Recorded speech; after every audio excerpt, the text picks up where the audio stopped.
Hi, my name is Eric Weaver. I work for the ETC, or the Entertainment Technology Center. Basically, we're a 22-year-old organization whose goal is to ease transition technology-wise. We were founded by the School of Cinematic Arts and George Lucas. Um, myself, I run Project Cloud, and as running Project Cloud, I have basically a mission to, in most simplified terms, help ease the transition of technology, Silicon Valley, to Hollywood. And that's what I work on.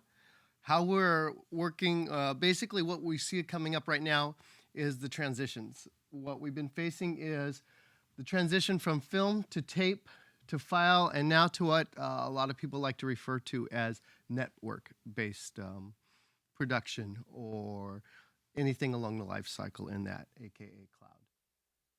Some of the ways that we're accomplishing the goal of the ETC is through groups like our transport group, where it's a consolidation of people focused on um, creating solutions within to and from the cloud and ephemeral storage when you're landing.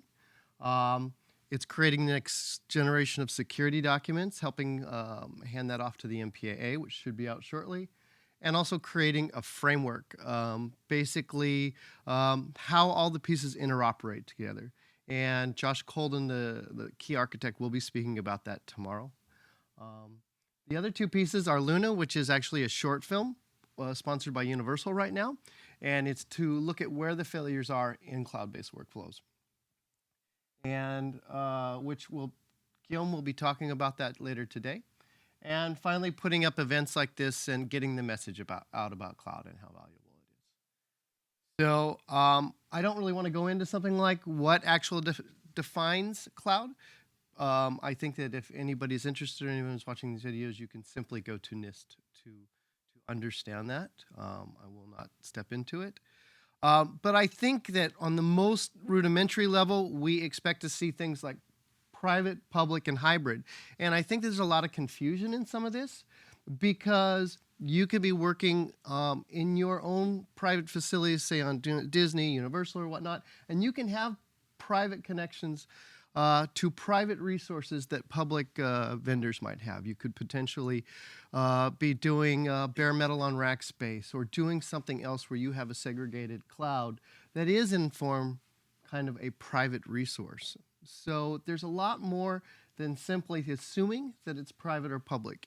Another thing that's a misconception is that internally, you're most likely using somebody else's systems or compute.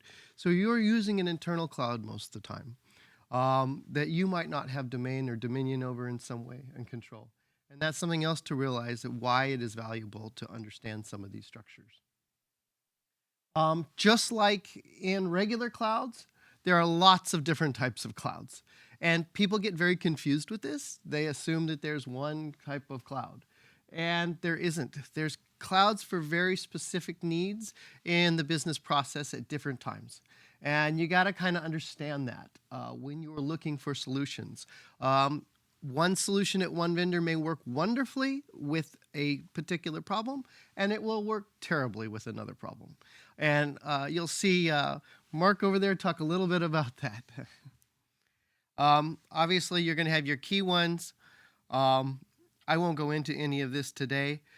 One of the things I'd like to kind of point out here is that this is really a model, this as a service model is a model that has been used in this industry.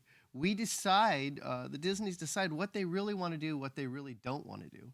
And that's how we've always operated. You typically rent your compute, you typically rent your cameras, you rent your equipment to do your shoots. That's a model we understand. And that's a model we're going to eventually understand in compute.